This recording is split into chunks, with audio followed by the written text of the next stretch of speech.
Welcome to HR Horizons with Mega, your gateway to exploring the future of work. Discover insights that shape modern HR strategies. So, you're gearing up for an HR manager interview in India? Awesome! You're in exactly the right place. In this explainer, we're going to break down the most common interview questions to help you really stand out from the crowd. Let's get you ready to absolutely ace it.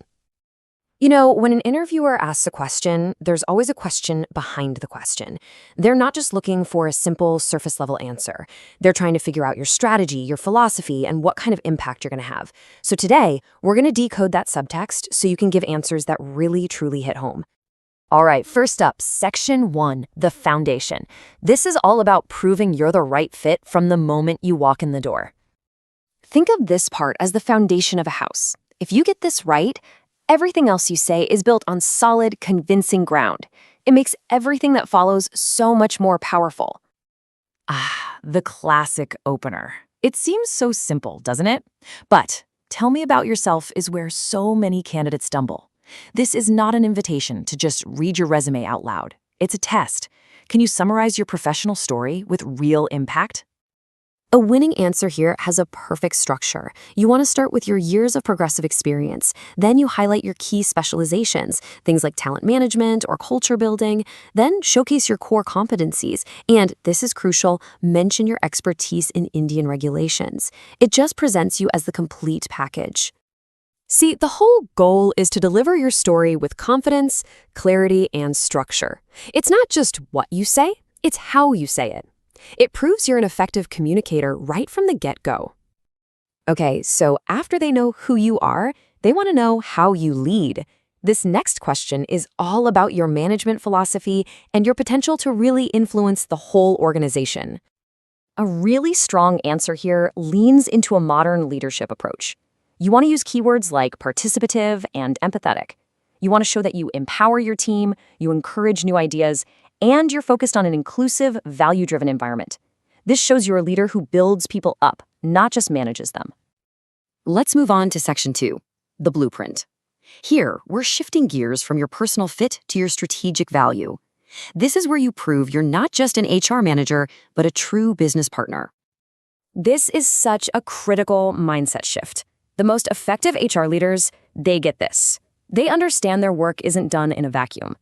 Every single initiative, from hiring to performance management, has to connect directly to the company's bottom line.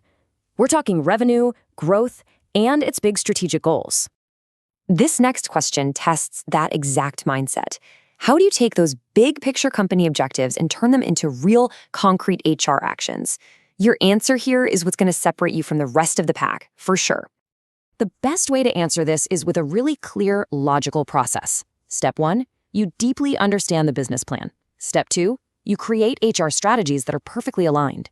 And then step 3, and this is the most important part, you execute and you measure your impact.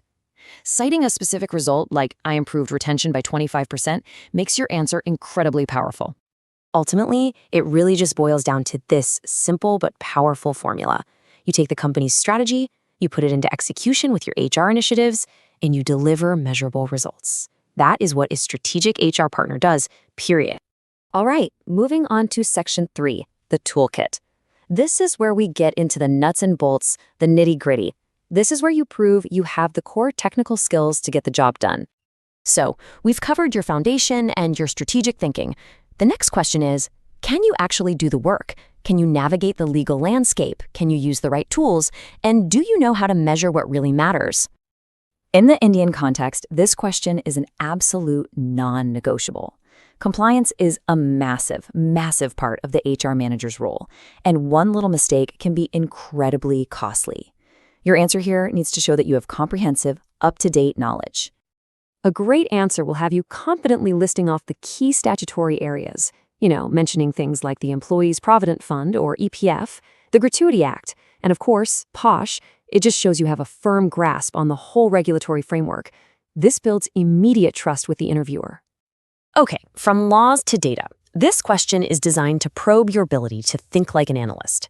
How do you prove that your HR department is actually effective? Well, the answer is always in the numbers. And check this out. Notice the clear cause and effect here.